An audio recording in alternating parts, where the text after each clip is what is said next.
Ampahalalao ahy izay lalana tokony alehako. Ampahalalao ahy izay lalana tokony alehako.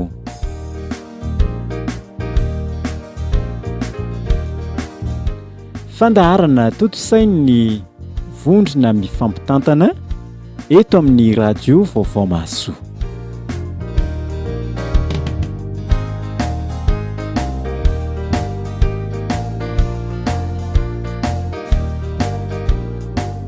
Amintsika rehetra manankarena ry havana ny fiadanan'i Zoky Kristy dia faly izay manono ny fiarabana sy firarian-tsoanao izay mpanaraka ny onjam-peo radio vaovao Mahasoa amin'izao fotoana izao.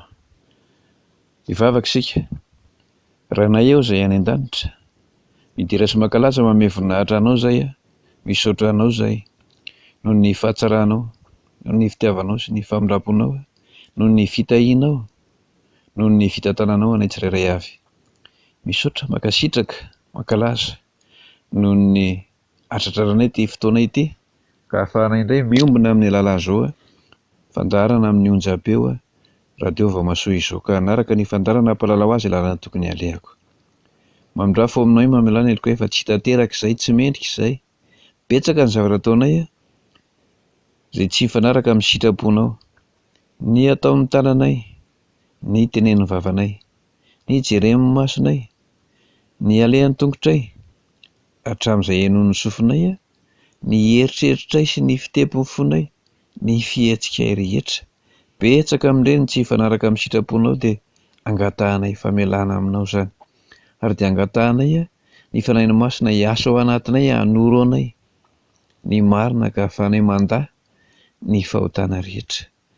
Ahafahanay manao ny sitraponao.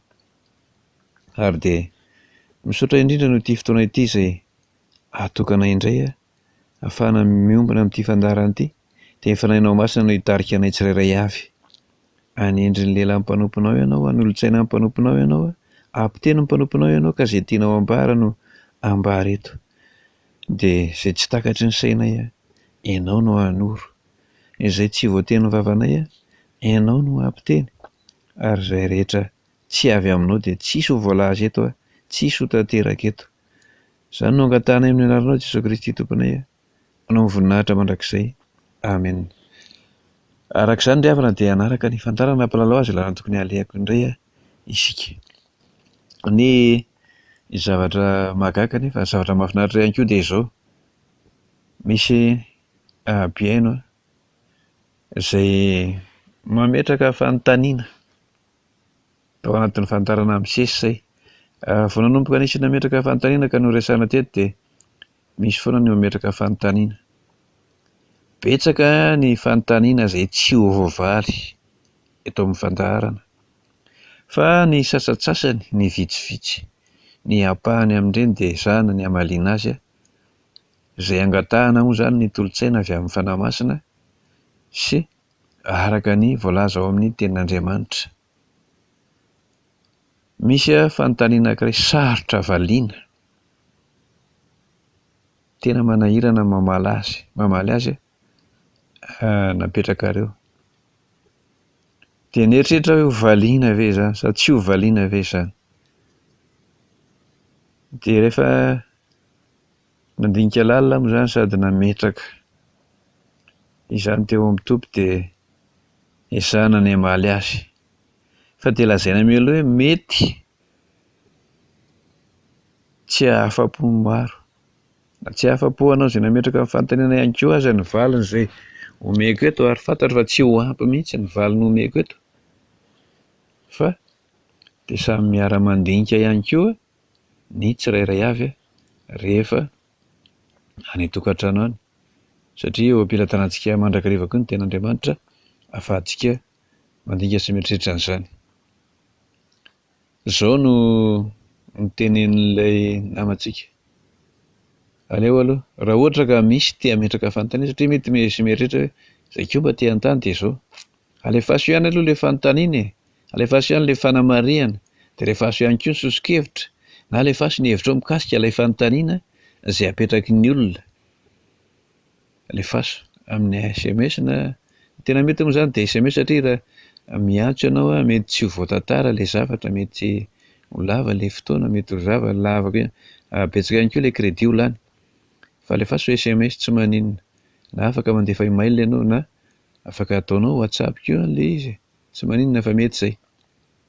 Numéro de téléphone de 033 07 033 07 482 27 482 27 na 034 07 482 27. Aotra telo amby telopolo, aotra fito,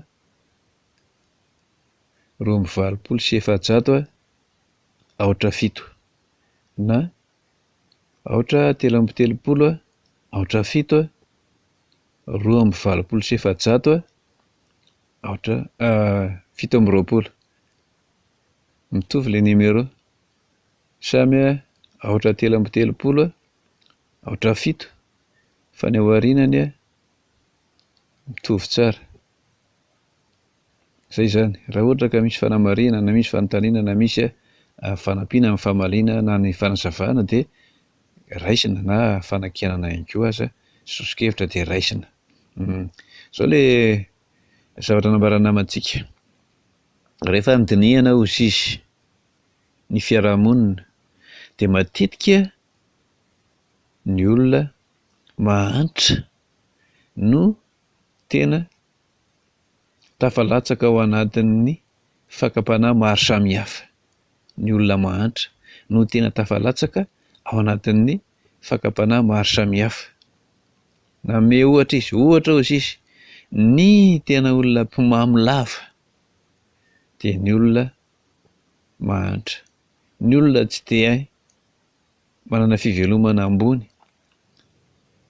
Zay zany ny fanamarihana, ny anankiray. Zay ny anankiray zany. Fa ny faharoa dia zao, iny zany fanamarihana. Fa ny faharoa dia fanontaniana.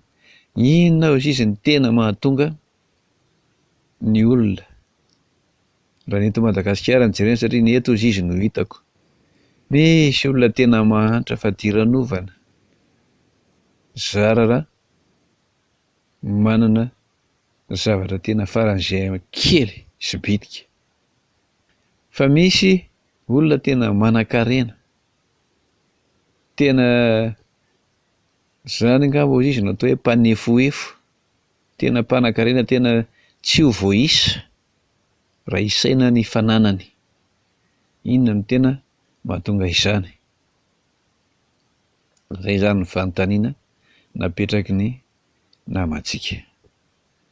Lay fanamarihana anankiray andao le faharoa aloha no jerena. Fa inona mahatonga ny olona Manankarena be sy mahantra fa diranovana?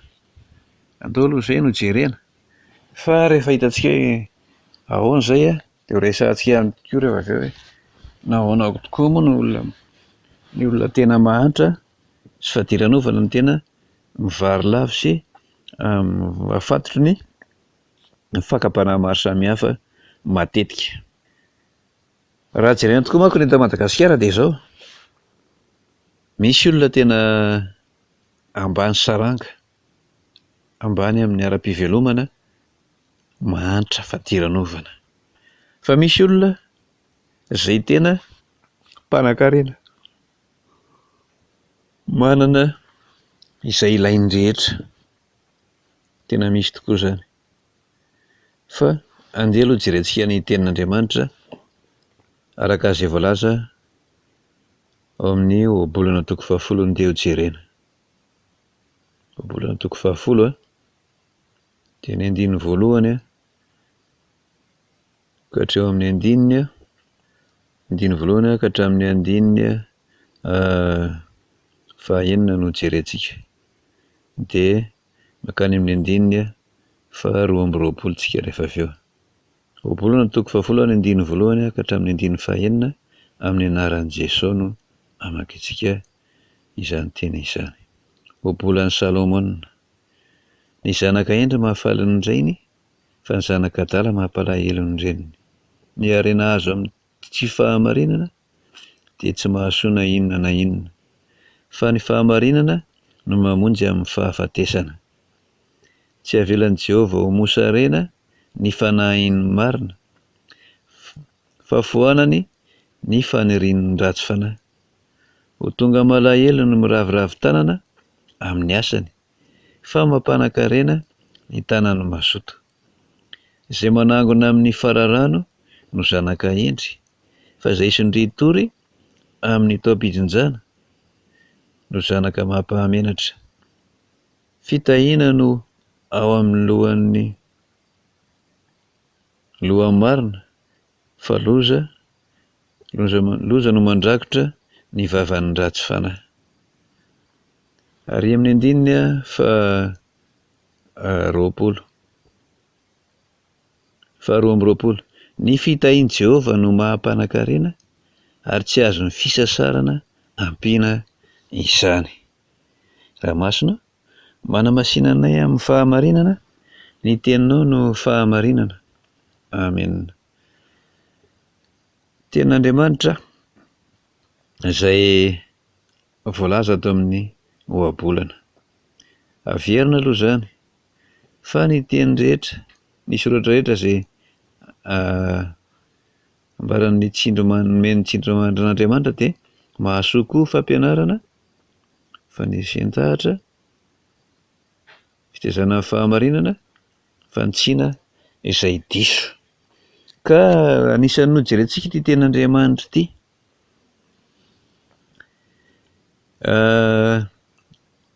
Raha amin'ny ankapobeny izany dia izao, ny olona rehetra izany aloha dia samy ataon'Andriamanitra. Ary ny programan'Andriamanitra, ny fikasan'Andriamanitra, ny nanaovan'Andriamanitra ny olombelona dia izao. Tsy nataon'Andriamanitra hahantra izany ny olona, fa vokatry ny fahotana izay nataon'ny olona tao amin'ny sahedena dia niova ny fizotran'ny tantara sy ny fiainana teto amin'ity tany ity. Nametrahan'Andriamanitra ny olona izay noforoniny dia tao amin'ny paradisa, tao amin'ny sahedena, nanana ny zavatra rehetra izay ilainy nanjaka tamin'ny zavaboary rehetra naharian'Andriamanitra ny zanak'olombelona tao amin'ny sahedena. Fa vokatry ny fahotan'ny zanak'olombelona nampiova ilay fiainana ary nipetrahan'ny teny maro samihafa izay nilazain'Andriamanitra tamin'ny Adama, tamin'ny Eva na tamin'ny menarana. Any amin'ny Genesisy no ahitantsika izany tantara izany. Ary tena tany amin'izany no nilazan'Andriamanitra tamin'ny Adama hoe ny hatsembohan'ny tavanao no hinananao hanina. Izany hoe ny fisasaranao, ny ezaka izay ataonao, ny havizananao, ny asa ataonao no hinananao hanina. Izay izany. Izany hoe arakaraka izay zavatra ataon'ny olona no hinanany hanina sy hananany izay ilainy manomboka tamin'io. Talohan'io izany izay ilain'ny olona dia azony maimaim-poana avokoa tao amin'ny sahedena. Fa nanomboka anisan'io fahotana io dia ny hainga avy amin'ny havizanana, ny harerahana, ny hatsembohana, ny fikelezanaina no nahazoan'ny olona zavatra rehetra ilainy. Ka eto ilay any amin'ny andininy faharoa amby roapolo amin'ity ohabolana toko fahafolo ity no jerentsika voalohany hoe ny fitahian'i Jehovah no mampanankarena ary tsy azon'ny fisasarana ampiana izany. Tsara aloha ny jerena hoe ahoana marina moa ilay manankarena. Ny manankarena dia izao, raha fijery amin'ny maha olombelona sy ilay tiany ity, namantsika ho resahany ity an'ilay hoe manankarena sy Mahantra dia izao, ilay fananana ara-materialy izany. Alao ame ohatra avy hatrany. Ny hoe manankarena tiana ho resahana izany, raha araka ty hevitra ity namantsika ity dia izao, ny olona manam-bola izy, betsaka ny volany, betsaka ny fananana, ohatra manana trano be da be izy a, manana tômôbila tsara tarehy izy a, manana zavatra maro isan-karazany, hatramin'ny fitafiana sady tsara tarehy no maro a, isolosoloana sy ny karazany zany. Zany hoe ny fananany ara-materialy amin'izao fiainana izao a de betsaka ary tena zava-misy tokoa zany, satria misy olona izay manana tômôbila tsy fantatrao ny isany hoe firy ary ny tômôbilin'iny olona iny. Zany zany no atao hoe manan-karena. Misy olona izay manana trano maromaro ary tsy trano kelikely na trano ratsiratsy fa trano manara-penitra maromaro. Raha eto Madagasikara ohatra dia misy tena manana trano maromaro eto dia mbola manana trano any ivelany any ampitan-dranomasina ihany koa ilay olona. Zany no atao hoe manan-karena raha araka ny hevitry olona izay mandefa ny fanontaniana ity. Zay ny anankiray. Fa ny olona izay hoe mahantra kosa dia izao, na ny akanjo eny an-kodiny aza zary izy fa manana anaovana, sady ratsy no maloto no tsy mba misy isolosoloana matetika. Ny sakafo izay hohaniny zara raha mahita hohanina sady mitady ny mihinana. Misy aza moa dia tena hoe any mifako mihitsy no tady sakafo ary dia tsy manana izy, tsy na ny trano hipetrahany aza tsy zarizary, mipetraka amin'ny sisin-dalana, matory any anaty sase, matory any ambany lavarangana sy ambany tetezana iny. Raha ny hoe manan-karena sy mahantra zany dia izay. Mandeha na ny tongony ara tsy misy kapa ary na ny rano anasan'ny tongony ara tsy misy, fa misy rehefa mandeha tômôbila tsara tarehy, moto tsara tarehy, ary dia misy mihitsy aza no mandeha avion, mandeha roplanina, mandeha fiaramanidina amin'izay alehany. Misy ny lalana alehany indray ihany tena zara fa mandeha mihodinkodina eo akaiky eo ihany, eo amin'ny tanànany eo na eo amin'ny tranony eo na eo amin'ilay fakofako eo ihany. Fa misy tonga hatrany ampitan-dranomasina, tonga mitety Madagasikara, mitety an'izao tontolo izao. Zany zay zany ny hoe tena manan-karena sy tena mahantra. Fa ny eo anelanelany izay koa dia betsaka. Zany hoe raha ny eto Madagasikara dia izao tena misy ambaratonga maromaro eto. Misy tena mahantra, misy ilay somary mahantrahatra, dia manan-karena, farany tonga an'ilay mpanan-karena be dia be karazan'olona zany eto Madagasikara. Fa ireny rehetra ireny dia samy olona nataon'Andriamanitra mitovy. Nataon'Andriamanitra mitovy ireny satria ny halavany an-kibony ireny aloha dia samy mitovy, samy tsy mitondra na inona na inona. Ary miala eto amin'izao tontolo izao koa ireny dia samy tsy hitondra na inona na inona. Ary samy nomen'Andriamanitra fofinaina dia samy mbola ho faty ihany koa rehefa alain'Andriamanitra ny fofinaina. Zay zany aloha ny itovizan'ny olona rehetra izay. Fa ny tsy mampitovy azy amin'izay dia eto amin'ity resaka materialy na harena na fananana zavatra hita amin'izao fiainana izao ity. Ny 220 raha ny ten'Andriamanitra zany no lazaina dia izao: ny fitahian'Andriamanitra, ny fitahian' Jehovah no mampanan-karena. Voalohany indrindra dia izao: any Jehovah ny tany sy izay rehetra eo aminy. Zany hoe an'Andriamanitra avokoa ny zavatra rehetra, ka ny zanak'Andriamanitra rehetra no mandova an'Andriamanitra, manao tompon'ny zavatra rehetra izay an'Andriamanitra. Fa ny fahotan'ny zanak'olombelona no nampiova ilay fikasan'Andriamanitra sy programan'Andriamanitra, dia lasa tsy mitovy ny olona teto amin'izao tontolo izao. Satria raha jerena fotsiny vao manomboka fotsiny hoe i Kaina sy Abela samy nanana ny fivelomany, ny anankiray mpihaza, ny anankiray mpamboly, tsy mitovy zany ny fivelomany. Fa rehefa nanao fanatitra an'Andriamanitra koa izy dia tsy mitovy ny fanatitra izay nataony, nisy nakasitrahan'Andriamanitra, nisy ny tsy nakasitrahan'Andriamanitra. ary tena ohatr'izay mihitsy ny eto amin'ity fiainana ity, satria samy manana ny fisainany Kaina sy Abela. Izay no nahatonga ny fankasitrahan'Andriamanitra na ny tsy fankasitrahan'Andriamanitra aza amin'ny rahalahy ireo. Ny fisainana ao anatiny izy roa lahy samy hafa mihitsy, ny fanatitra izay nataony samy hafa mihitsy, dia izay no nahatonga an'Andriamanitra nankasitraka ny Abela fa tsy nankasitraka an Kaina. Mitovy amin'izay ny olona eto amin'ity tany ity. Isika koa raha miresaka eto amin'ity fandaharana ity sy manao ny fampianarana, tsy hoe mitsara na iza fa ny zavatra misy no lazaina. Ary mbola ilaza zavatra hafa tsika rehefa avy eo, fa amin'ny ankapobeny aloha zany raha ny tenin'Andriamanitra lazaina dia izao: ny fitahian'i Jehovah no mampanankarena, ary tsy azon'ny fisasarana piny izany.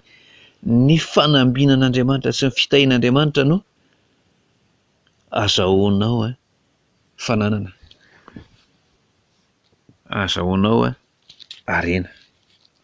Raha ohatra ka ny sitrapon'Andriamanitra dia izay, vokatry ny fitahian'Andriamanitra. Tadio tsara, raha mijery ny tantaran'i Jakoba isika dia tena izany mihitsy. Mijery ny tantaran'i Abrahama isika dia tena izany mihitsy. Satria raha ohatra izao Jakoba rehefa niandry ny ondry ny Labana dia izao ny fanarahandry zareo ny fanarahandry zareo tsara. Raha ohatra ka mifanaraka izy fa izay misy sadika rehetra no karaman'i Jakoba amin'ny fiandrasana ny ondry, dia lasa be dehibe le ondry misy sadika. Raha mifanohitra amin'izay indray ny fanarahana izay misy sadika dia any Labana, fa izay tsy misy indray no any Jakoba, dia vitsy kely indray le misy sadika. Izany hoe ny fanambinan'Andriamanitra no azahoany Jakoba sy hanangonana ilay fananana be dehibe ho anazy, ary mitondra fitahiana ihany koa nefa ho any Labana izay, satria lasa mitombo be koa le ondry amanosiny Labana izay andrasany Jakoba zany. Ohatr'izany zany ny zavatra eo am-pelantanan'ny olona tena manompo an'Andriamanitra dia mitondra fitahiana ho azy, mampitombo ny hareny. Fa izao anefa tadio fa efa niresahantsika ny tenin'ny Asafa, fa izao dia saika solafaka ny diako, saika nibolasitra ny tongotro nahita ny ratsy fanahy ambinina. Misy koa mantsy olona ratsy fanahy, olona tsy matahotra an'Andriamanitra manan-karena, satria lazaina aminao zany fa na i Satana koa aza mahay mampanan-karena ny olona izay manompo azy sy manaradia azy. Izay lazaina aminao izay. Andriamanitra zany mahay mampanan-karena ary tena manome fitahiana ho an'ny olona matahotra azy sy manompo azy. Fa Satana koa mahay mampanan-karena ny olona izay manompo azy sy matahotra azy. Izany hoe ny mpanompo sampy ihany koa dia misy tena manan-karena. Fa ny tsy hitovizan'ireo dia izao no lazaiko aminao: aza mety alaim-panahy intsony ianao raha mahita mpanan-karena ratsy fanahy, na mahita ny ratsy fanahy manan-karena sy ambinina. Ny harena izay azo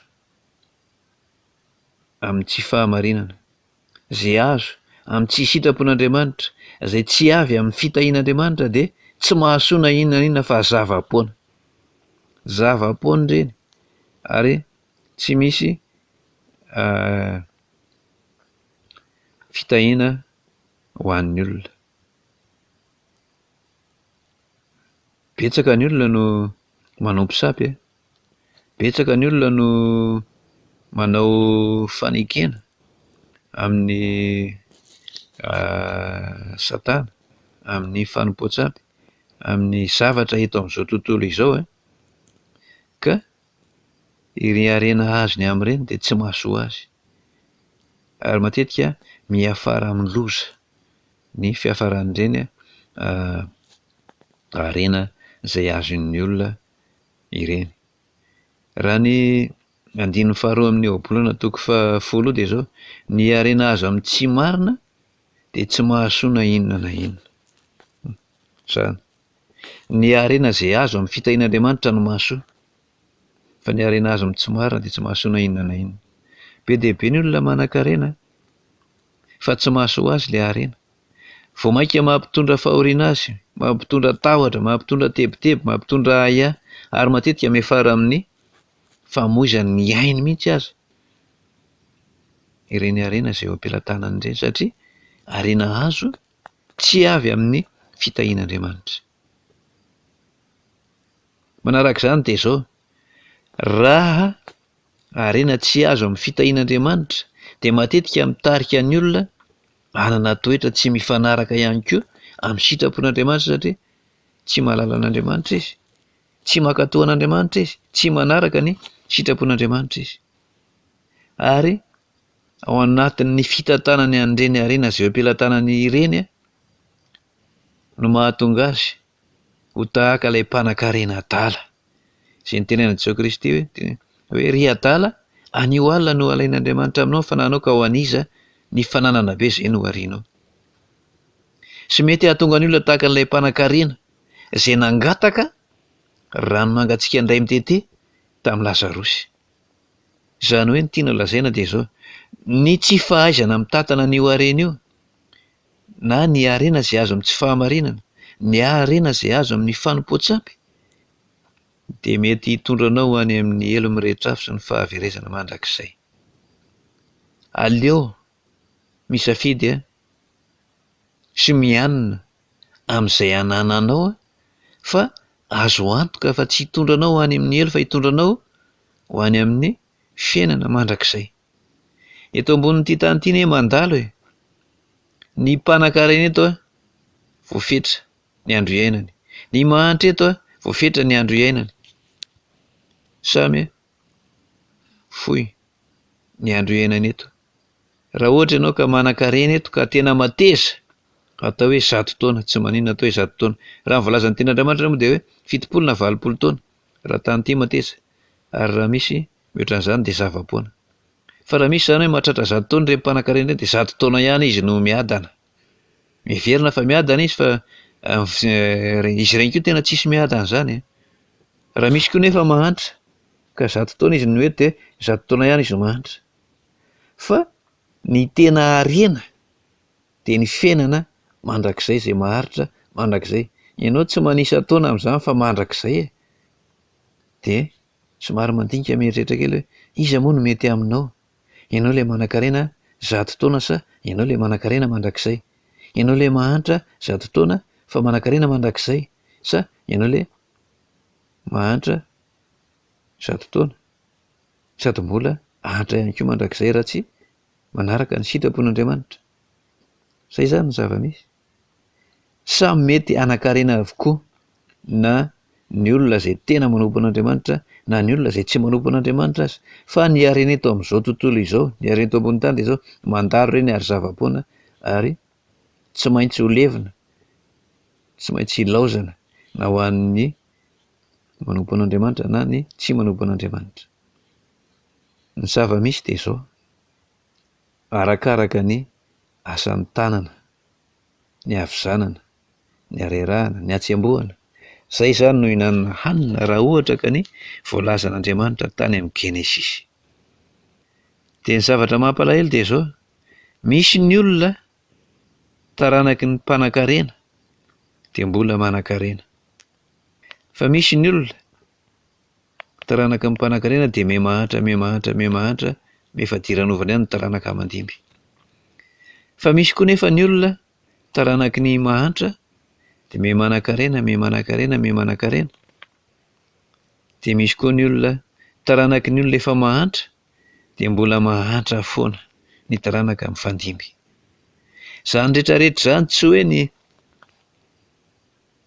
eritreritry ny olona sasany hoe miakatra ve Andriamanitra, na tsy ara-dalàna ve ny fizaran'Andriamanitra ny harena eto amin'ity tany ity, fa arakaraky ny olona, mila mandiny tena ny olona tsirairay avy hoe inona no mahatonga an'izao. Be dia be tsy ho voatantara eto fa misy sasatsasany izay ho lazaina. Ohatra fotsiny misy ny olona satria izy mahantra, mangataka ny ray aman-dreniny, dia ilay zanany koa rehefa avy eo mbola lasa mangataka fa tsy mieritreritra ny hiasa, tsy mieritreritra ny hanao zavatra hafa, tsy mieritreritra ny hiezaka, dia izay taranaka amin'ny fandimby rehetrarehetra lasa ohatr'izay avokoa. Mampalahelo mieritreritra an'izany. Izany hoe tsy mba mieritreritra ny hiova ilay olona, fa efa mahazatra azy ny tsy manasa tongotra ohatra, dia tena tsy manasa tongotra izy. Ohatra izany. Izany hoe efa mahazatra azy ilay matory amin'ny sisin-dalana, dia ohatran'ny efa izay no heveriny fa tena fiainana, dia tsy te hivoatra hiala amin'izay izy. Misy fotoana nisy mpangataka rehefa nresahanay hoe andao andeha hiasa fa izay manana asa afaka atao tsara, dia mandà ilay olona hoe ary mandositra azy izy hoe sao dia mpangalatra olona ianao izay miresaka amin'io, sao dia amidinao izy, sao dia vonoinao izy, dia aleony ihany mangataka, dia mangataka isan'andro isan'andro ny ataony, tsy te hiala amin'ilay raha miasa manko izy dia izao mba manana fidiram-bola dia manana fivelomana, fa tsy ilay mangataka ny ataony. Fa heveriny fa efa zava-dehibe aminy ilay mangataka, zava-dehibe ihany ilay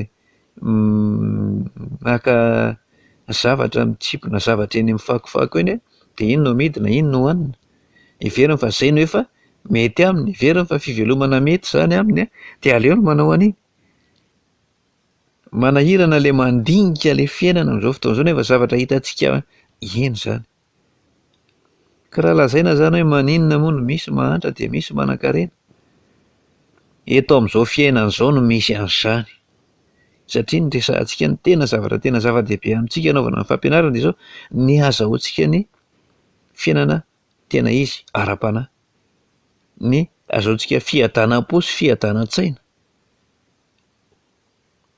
no tena ampianarina eto, fa tsy ny azahoantsika vola be na trano be na tomobila maro be, fa ny azahoantsika fiainana ao amin'i Jesosy Kristy, izay fiainana eto amin'ity tany fandalovana ity fa mitohy any amin'ny paradisa raha hatrizay. Ka aza gaga raha ohatra ka misy izay mahantra sy Manankarena izay. Izay aloha ndao resahantsika androany fa tohizantsika amin'ny heri satria tapitra ny fotoanantsika, hivavaka isika. Misaotra Jesosy noho ny fotoana izay nomenao anay nandinihana izay zavatra maromaro izay voalaza ny teninao mikasika ny fananana harena sy ny fahazoana harena izay. Samy manana ny toerana misy azy ny tsirairay avy. Ekenay fa misy ny avy amin'ny sitraponao no mahazoana harena na no mampahantra, fa misy vokatry ny ataonay ihany. Dia mamindrafo aminay mamelana izy ka tsy io zahay. Dia ataovy samy mandinika ny tsirairay avy ahafahan'ny tsirairay avy maka lesona amin'izao fiainana izao. Ny anaranao Jesosy no angatanay ny vavakay. Amen. Mientraka mandram-peona mandram-pitafa amintsika rehetra indray amin'ny anaran'ny Jesosy Kristy ry havana ho aminareo ny fiatarana. Amen.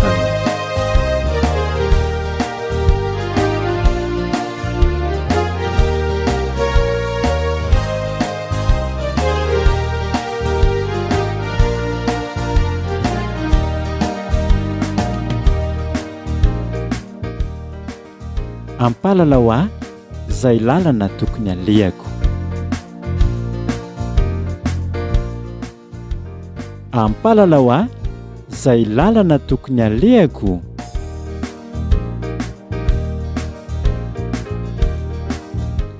Fandaharana totosain'ny vondrona mifampitantana eto amin'ny radio vaovao mahasoa.